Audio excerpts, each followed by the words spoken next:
Hello, welcome to our first Specifier Series Tridium Talk of 2024, The Path from Smart to Intelligent Buildings. My name is Michael Stabile, and I work extensively with our end user customers, consultants, and engineers in helping them understand the Niagara framework and how it can be used in their various projects. We decided to reprise this session on the topic of AI in the building space that originally was presented at our Niagara Summit 2024 in Anaheim this past April. It was very popular. And so in planning the latest installment of the Specifier series, we felt that it was a timely subject to kick off this series to demonstrate the real applications of AI for the operations and maintenance of a structure, as we're seeing more and more interest from our Specifier community on AI. First, a couple of quick housekeeping notes. If you want to view a replay or wish your colleagues could have attended, this session is being recorded and will be posted to the Tridium website and YouTube for your viewing convenience within the next day or so. And secondly, you'll see there's a chat or a Q&A button on your screen. So that's the facility within Zoom for you to ask questions. Just type them in as we go along. Some of those we may answer immediately, typing back to you. Others we may hold on to for the Q&A session at the end because of broader interest in that particular topic. With that in mind, it's my pleasure to introduce our presenters for today. First, you will hear from Jeff Kimmel, co-founder of Elipsa, followed up by Michael Mitchell, owner of Mitchell Technology Consulting. They will share how they are jointly using these technologies with a customer in the Detroit area today. Here's Jeff. Thanks, Michael. Let me just share it over to my screen. Okay. Thanks, everyone. My name, as Michael said, is Jeff Kimmel, co-founder of Elipsa, where we're using AI to improve building performance. So the path from smart to intelligent buildings. So that's the topic for today. In our view, smart really means connected. So a connected building, a smart building, you're generating data from sensors, from your equipment, connecting it to the BMS, visualizing that data, and you're able to implement logical controls, among other things. But for intelligent buildings, to become intelligent, you're really utilizing AI to automate key processes within the building. So what is AI? We hear a lot that AI is the future, AI is a black box, and more recently, AI has become synonymous with ChatGPT. So ChatGPT, that is a large language model, very useful in a variety of different roles in terms of using vast amounts of text to understand existing content and to generate original content. But if you look at it in the frame of artificial intelligence, it's really just a small piece of what you can utilize with AI, and then what type of use cases you can generate from that for your building. So with that said, yes, AI will continue to be the future, but it is very much the present today, and even in the building space. Below this, I have here a list of different use cases where you can implement AI. The ones in bold, auto tagging, fault detection, and AI-generated diagnostics are what we will focus on today. So first, auto tagging. So contextualized data and tagging your data unlocks the power of your building. It enables easy integration with advanced analytics systems and even unlocks certain capabilities within Niagara. But more often than not, we hear that people don't tag. And a lot of that is that there's not enough time to take on the job of tagging and still see a tangible ROI.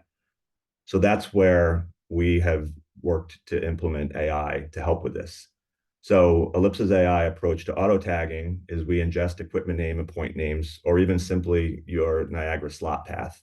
And we're able to analyze that with AI to suggest what the equipment type is and what the mapped point name is to our system.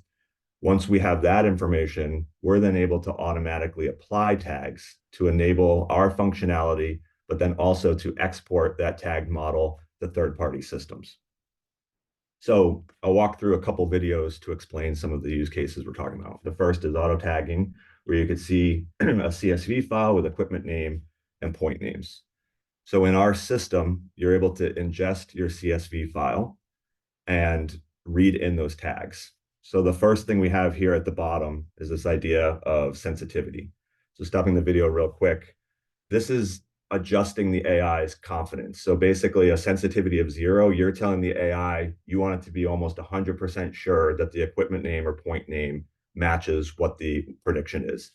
As high as 10, you're basically saying anything with a low confidence, I'm fine with getting that back, and then I can look through and see if it got right and change it. So once you set your sensitivity, simply dropping in the CSV file automatically will predict what the equipment type is, and then automatically read through the points for that to come up with a prediction of the point. You also run into situations like this RTU here, where maybe you have multiple compressors, and so you have multiple compressor powers. So you have the ability to tag this to a sub-equipment within the system. Another example would be chiller plants, where oftentimes we see your chillers, pumps, loops, water towers, et cetera, cooling towers, et cetera, all tied to the same equipment type of chiller plant. But this allows you to then break that out into individual pieces of equipment and then individual points from there. Once that's saved, you then have the tags automatically applied. So here you can see the output of your haystack tags for the equipment and your haystack tags for the individual pieces of your data points.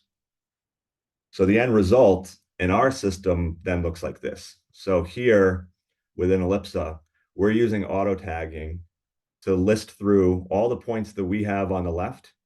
These are the Elipsa data points. And then below that are the pre-mapped haystack tags in this example, but we could also build out to other ontologies and custom tagging. And then on the right, it shows the point name and equipment or device name in your system. So with that auto tagging, as I said, you can export that to then feed back to your system. But from our side, the AI of auto tagging enables the AI capabilities of fault detection and diagnostic.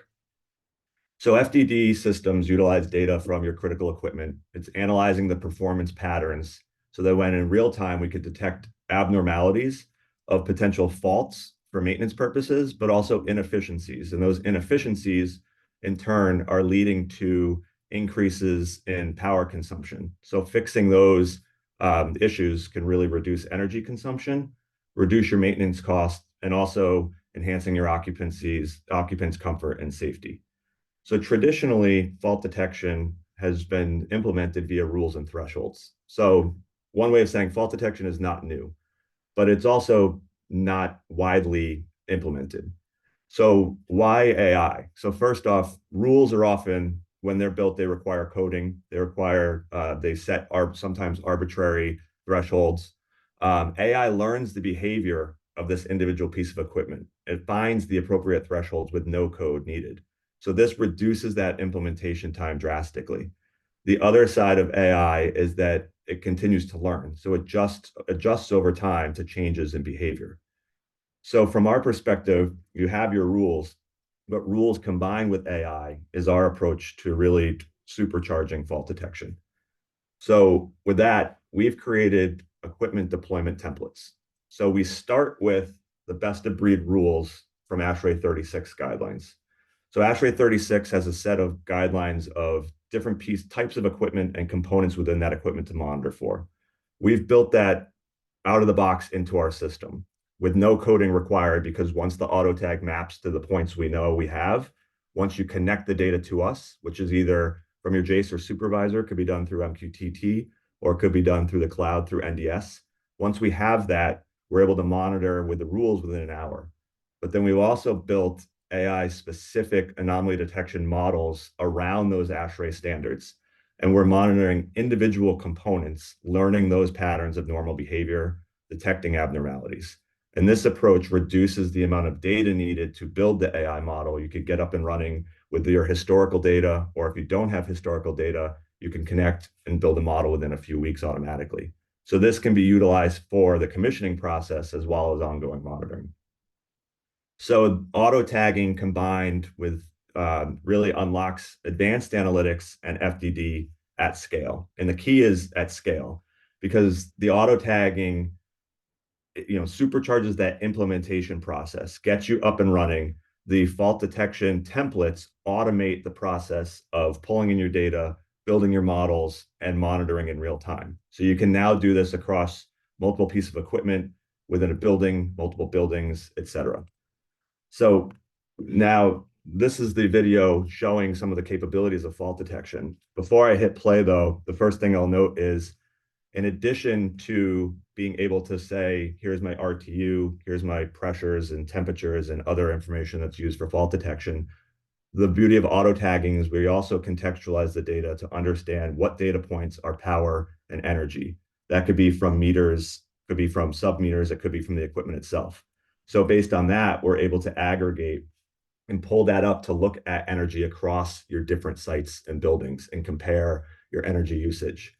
And then we're able to dig down into the buildings and look at statistical analysis within your main meters, your sub meters, and even the individual components and your equipment and what's driving the energy usage to give you a better, more holistic view and a centralized view for that.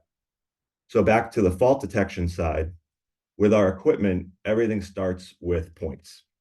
And so what you could see here, like I showed, here's all the different points that we have as potential points for this case in RTU, and the points that you have pulled in and configured. So this screen here now shows the individual models that we're capable of monitoring for on the model side, and then the next will be on the rules side. So this is a full menu of, say, what our template offers. But rather than saying, here's the menu and having you choose, we already know what data points you have because they mapped. So we know that we can't monitor your duct pressure because those points are not in our system. But anything that has all points in green, like mixed air or supply air, will automatically be starting to be monitored against in real time as data is streamed from your Niagara system to the Elipsa platform. And then the same is true for the ASHRAE 36 rules here. And it really kind of leads to a centralized monitoring view. So with that, in addition to the FDD, because we're pulling in this data, you're also able to do statistical analysis and monitoring trends and averages and even correlations between different data points. So dashboards can be built in automatically.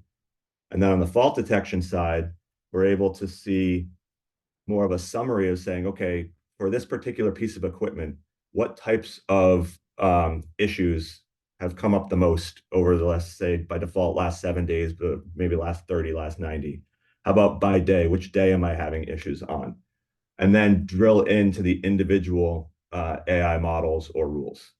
So the difference between an AI model and a rule is a rule's response is typically binary. It's yes or no as to there's a problem. With AI, you have a confidence score. And so with that confidence score is each prediction comes with a different score of how certain that model is of this or having an issue. And that could be viewed as for fault detection, how far away from normal is my current operation? And with the fault detection confidence, that allows us to sort these sort these issues. So something with a high confidence or a collection of low confidence over time will raise to the bar of a fault or an alarm that you see in red. Something with a low confidence, maybe a few different small instances will come up in yellow, and that won't be an alert to the user, but will show up as a watch list for things to look at. So in addition to the confidence score and your predictions, we have the diagnostic. So this is using AI, large language models, to take the different data points and components that we're monitoring and come back with AI insights as to what are potential causes and fixes for this problem. So now the machine learning of anomaly detection is like a pair of eyes constantly watching each and every piece of equipment and component within that equipment. And then the diagnostic is providing a fix for that or a potential roadmap for a maintenance professional to look at in terms of saying, here's the problem, here's where to look, here are some potential issues to look at that for. So the end result is not just a alert of constant let's go put out a fire. It is a prioritized alert so that you can optimize your maintenance schedules and truck rolls, and then an action plan to be able to go out and analyze this data. So the value there, like I said, performance of maintenance, energy efficiency, there's a lot of value in FDD, but we started the conversation of saying ChatGPT has become synonymous with AI. So rather than just taking a word for it, if we ask ChatGPT, what are the benefits of fault detection, you could see a collection of different points, energy efficiency, cost savings, et cetera, leading to a variety of different ways that implementing fault detection can increase the performance of your building. And then implementing it with AI increases the speed of implementation and the accuracy of the results to get to that optimized, higher performing building faster. So with that, I'm going to hand over to Mike Mitchell real quick after this, but the QR code here, if you want to download the videos that were in the slides or get more information, you could go to our website here. But Mike is going to talk about how you can now take this AI technology, combine it with additional technologies to further that path from smart to intelligent. All righty. Here goes. And let me get my stuff shared here, and let's see if that looks okay. Does that look all right, Jeff? Yep, perfect. Great. All right. Yep, like Jeff said, so we're implementing Elipsa AI and integrating it also with this new technology, TechXR. So that's what I'm going to talk about. Let's see here. So first, to kind of set the stage for this, we kind of go over what is mixed or augmented reality. A lot of people these days pretty much know what this is. You know, it's the ability to see, digitized information in front of your eyes, and it supplants or helps, adds information to your view of the world. One key feature about that too is that rather than virtual reality, which completely obscures your vision, kind of like an Oculus or one of those devices, this just adds to your view. Let's see here, and to further emphasize that, this is the device that we use for it. It's called a HoloLens 2. It's from Microsoft. It's a Microsoft device. It runs Windows 11, Windows 11 holographic, and it's able to be managed through Windows regular Microsoft 365 enterprise management tools. So that makes it kind of nice. And you can write apps to run on it as well. And we've written an app using the Unity software. It's a 3D development software. A little bit of that in Visual Studio, and we can use it to visualize information off of a Niagara site. So some of the advantages that this gives us, we can visualize, building control spaces. So anything in your building, whether it's the entire building, a floor plan, a chilled water system with the piping or hot water system, ductwork, locations of sensors, all that kind of information that you can capture with this and then be able to view it. And you can view it in small in front of you, just like a small rendering of your system, or life size for those people off site that might need to see just what the heck this system looks like. I've never been to the site, where's everything in relation to that sensor, etc. You can also remotely communicate with each other, hands-free. It basically runs a Teams meeting. And you can superimpose other information over on top of what the end user is seeing on the HoloLens side. It just gives you the ability to have one person who knows the system very well, say he's not on site at the time, or the person on site has a HoloLens, he can phone a friend and say, okay, what the heck's going on with the system? The other guy looks through his eyes and sees immediately what's going on, can guide him through some things. You can also create education and training with this as well. So either walkthroughs for how-tos with certain equipment, locations of equipment in a building, all sorts of things like that. So there's applications that existed already for the HoloLens that enabled this from Microsoft, and it's remote assist and guides, Dynamics 365 guides. And then, of course, the one that Cochrane Supply has called TechXR. So I'm going to go over those real quick. Okay, so Dynamics 365 Remote Assist, that's the one, it's like a Teams meeting. You can call up a screen in front of you. You can see here on the pictures, you select who you want to call. It can even be a group conference where multiple people can view the video from the HoloLens device and see what you're looking at. They can walk you through the steps that might be required to fix some equipment or spot something that you normally wouldn't spot. You can also see that you can overlay PDFs or other documents or even websites to the user on the end of the HoloLens, and superimpose arrows, circle things, write things out, all sorts of things. It gives you a bunch of little tools to use for that remote user. Dynamics 365 Guides is the other app that Microsoft has. And with this one, you can put together step-by-step instructional tools for an end user using the HoloLens.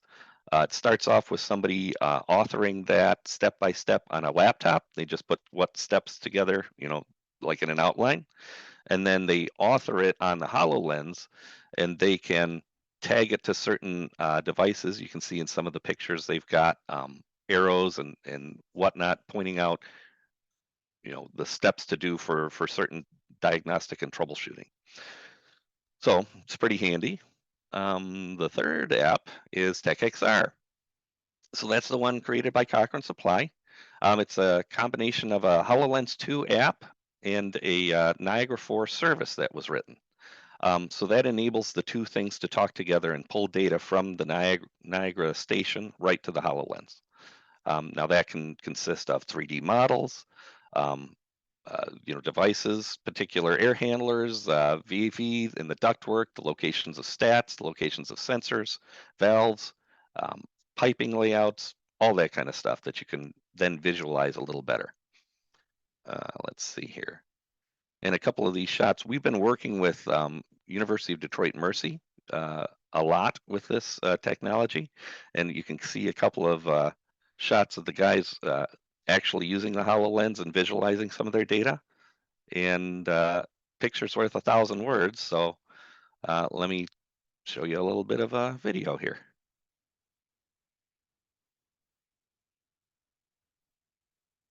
So it's just a little bit of a walkthrough of what overall it looks like to do one of the jobs with TechXR and what of some of the things that it gives you. Here's the technician. That's Howard from U of D. Great guy.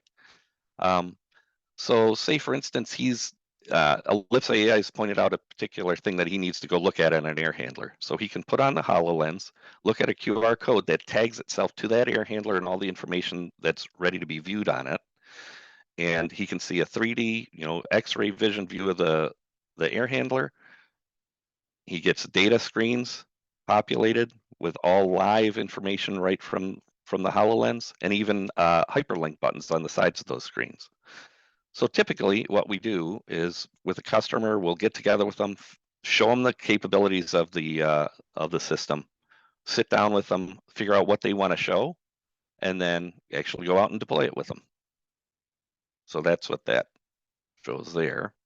I have a series of other videos now coming up that kind of show particulars for what this actually looks like when you're wearing it. So here's one. This is what the app looks like when you're starting it up, and this is taken right with video from the headset itself. It's really easy to take video with it as well. You can basically give it a voice command to start recording video and stop, and the same thing with just a picture as well. So, and this is in that very same mechanical room with that air handler. So you can start up Windows menuing. You can see that's just basically like any other Windows system. It starts up the app. The app loads up. It gives you a couple of loading messages. You'll see those little dealy balls flying around. A splash screen, and then it starts up, and that's the first thing you'll see with TechXR is the station manager. That's where you can configure what Niagara stations you want to talk to and what authentication and ports that you want to use to do that communication.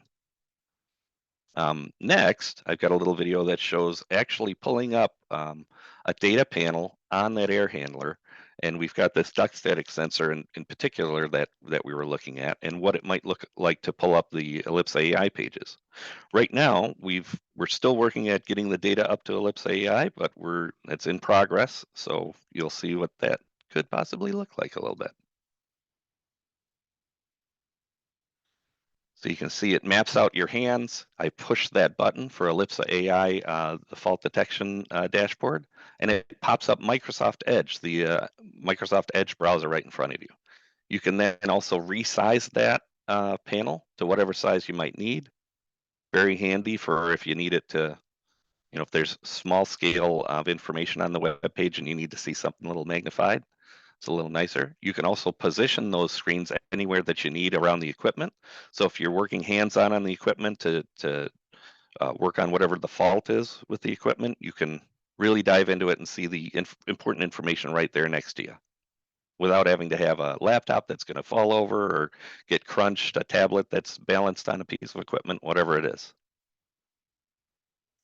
Okay. And then this also shows you the ability to call up any other documentation as well.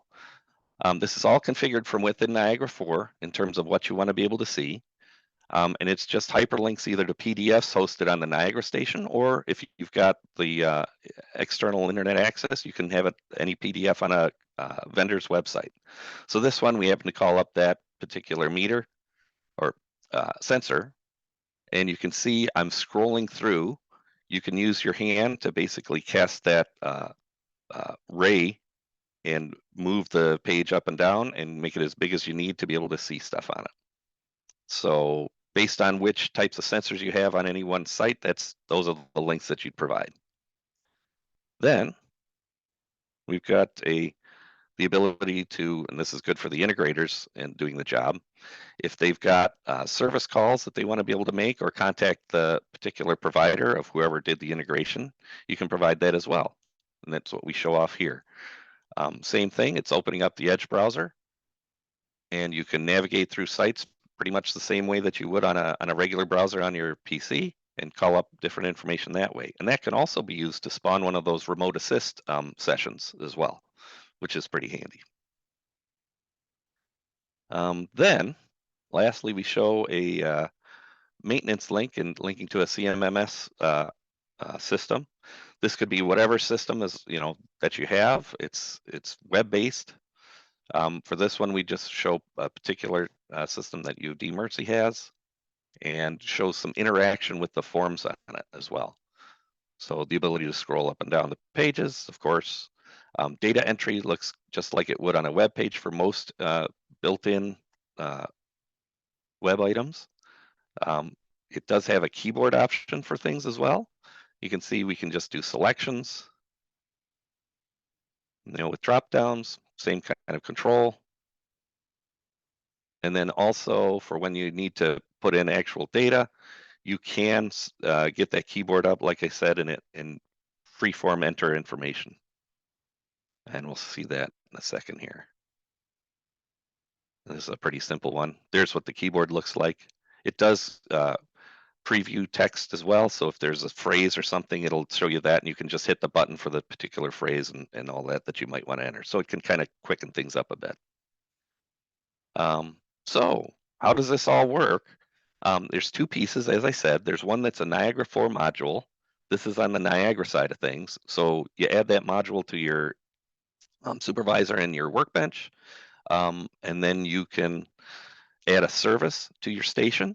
It's pretty straightforward from there. There's two big concepts with that service of data models and dynamic groups. A data model is a representation of whatever kind of collection of information that you want to show. And with that, I mean, like, okay, what defines a VAV? What defines an air handler? What defines a chilled water system? That kind of thing. And it's almost like making like a PX file, a relative device PX. So you're saying, okay, here's the points that make up a VAV, but it doesn't apply to any particular VAV. Then with the dynamic groups, it's kind of similar where you say, okay, per this data model, here's the 3D models I want to show and what panels I want to pop up, where do I want them located, and what kind of hyperlinks do I want on the sides of those panels. And then it all gets linked back basically to a QR code. And then I'll show that.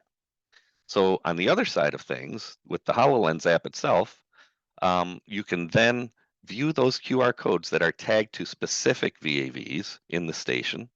And you might put one next to a wall stat, or in our case, we did it on that air handler on the ductwork next to it. And it'll pull up the specific information for that air handler.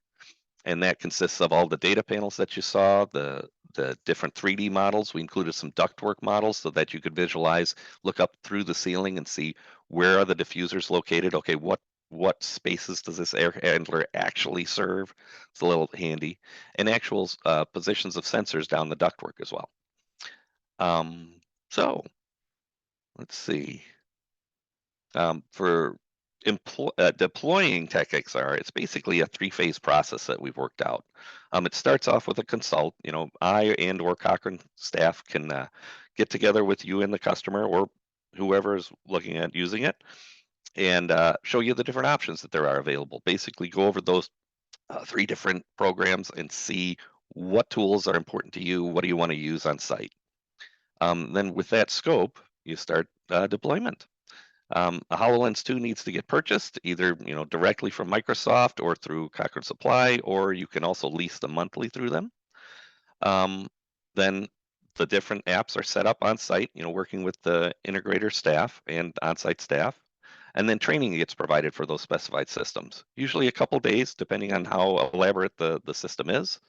And then it's important to note also that maintaining the site is an item as well. As you know, building control information changes, different controllers get swapped out, room names change, what have you. And those things would also need to get changed relative to this system as well. But there are software maintenance agreements that can be made and service level arrangements can be made to support that as well. So that being said, thanks for your time for showing that. Jeff and I are going to be continuing that integration at U of D, and we're going to be able to show some new videos coming up of actual Elipsa AI information being shown for that air handler and various other systems that they have at U of D Mercy. Chilled water system, a lot of hot water stuff as well throughout the campus. So should be some really neat stuff. Anyways, I invite you to go to this website as well and check it out. I've got those videos and others posted up there too. You can show reordering supplies and other CMMS information, all sorts of stuff. So I'm going to be adding to it as we go. Thank you, Michael. Okay. Very You much betcha. appreciated. And thank you, Jeff. So what I'd like to do, first we want to go to Q&A section. We do actually have a question that came up, and I promise it wasn't me that asked the first question, trying to justify buying an Apple, device, Vision Pro. But the question was, are you writing this to that platform as well? So yes, I guess I would have to say, here's how that works too. The software platform that Microsoft decided to use for the HoloLens 2 was Unity, and then also the Unreal platform. Basically, because they deal so well in the 3D space to begin with, it's a short step to then be able to provide applications for it. So the nice part is it's easy also to port an existing application over to a new product. So because that Apple Vision Pro also uses it, there's a bunch of other systems as well, and they're all kind of tagging around those 2 main platforms for development. So it should be a short step to get it over to an Apple Vision Pro. The Apple Vision Pro, I kind of like the fact that it does have the cameras on the outside, so it doesn't completely obscure your vision necessarily, unless something fails on it. But so long answer, yes. Short answer, yeah. Okay. So the next question is, well, actually, let me go to this because it kind of relates to the last one. Is the HoloLens compatible with hard hats and safety glasses? Yes, they have an actual version of the HoloLens, 2 other versions of it that are integrated to a hard hat. So if it's a little more ruggedized. Yep. Yeah, Okay. as you may imagine. Okay, and we got a question, and I'm not sure whether this applies to one or both of you. And the question was around, are these modules and services proprietary? And I'll just give my first take on this just to understand, because we've got Elipsa has their AI application and platform that you go to. So it is theirs. It's not like anybody else's. And then Mike, you mentioned that, of course, the device actually comes from Microsoft, but that Cochrane had written the TechXR platform, and you noted the development tools that someone could write their own similar kinds of things. Would that be a fair assessment? Yes, absolutely fair. There are those two Microsoft apps, Remote Assist and Guides, that are available directly from Microsoft for the HoloLens, but then also TechXR, and that's the one that was developed by Cochrane Supply. And So it Jeff, depends on anything? what features you want to use. Okay. Anything you want to add on your side, Jeff, on that? No, I think you summed up the Elipsa side of it. So Okay. good on that. All right. So what I would like to do, as we will pop questions if anybody has for that, but I'm going to share another screen with the audience because those who may not realize we do have a specifier site, a place where you can actually go and find information if you're a consultant or specifier. So let me share a different screen to let you see where that is because it's on our website. Here we go. So here's our the Tridium website, and we have an area called Learn, and by role, and you'll see down here various roles. So whether you're a specifying engineer, an energy manager, facility manager, et cetera, about cybersecurity, professional, whatever, you can go to that section. And here is where we feature various discussions, documents, product information, spec docs, our professional services, training that may be available. And these are downloadable. So our Niagara conformance statement, design guide for Div 25. We're actually in the process of updating our Div 25, so we'll be replacing that very soon. A facility integration matrix, specs for analytics, et cetera. And you can learn about more TridiumTalks. So this is, as I mentioned, this is our first of our series in 2024. We ran 5 series a couple years ago, which you can go back and view. We did a Niagara 101. Going to do a Niagara 99, 100.2, something even more basic for real entry level to Niagara. But then also we're going to talk about how to do some other areas.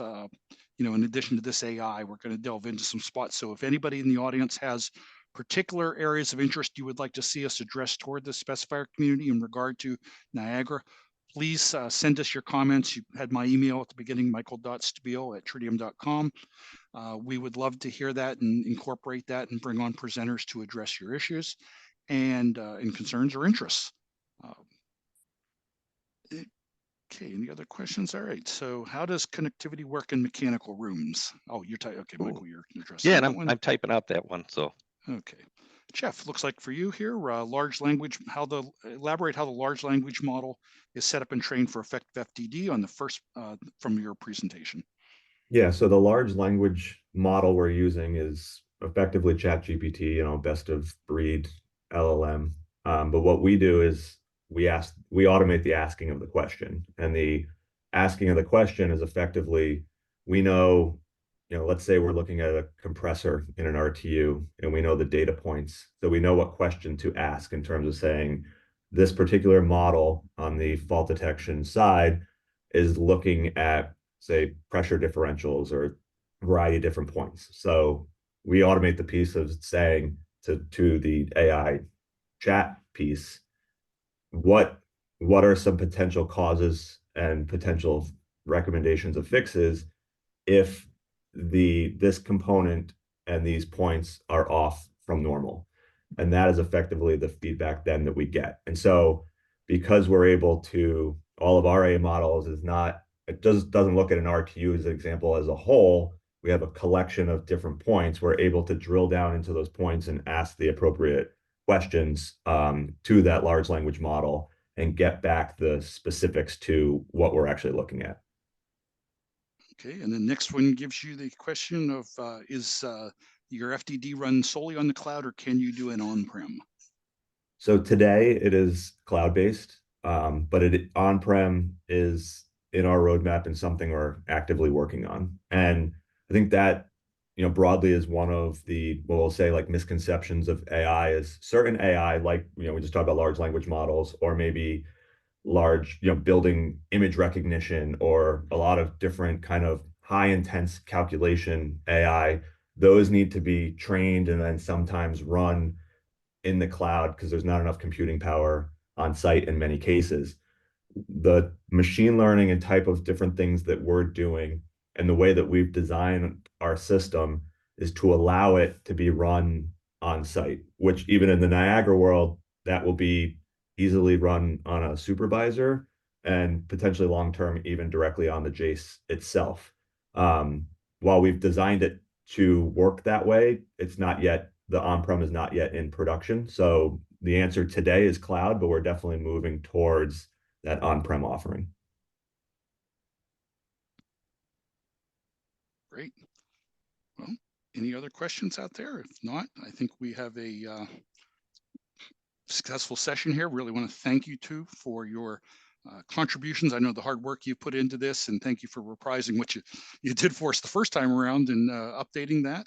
Really appreciate it, folks. Thank you for attending today. Have a wonderful day. Thank you, everyone. Thank you.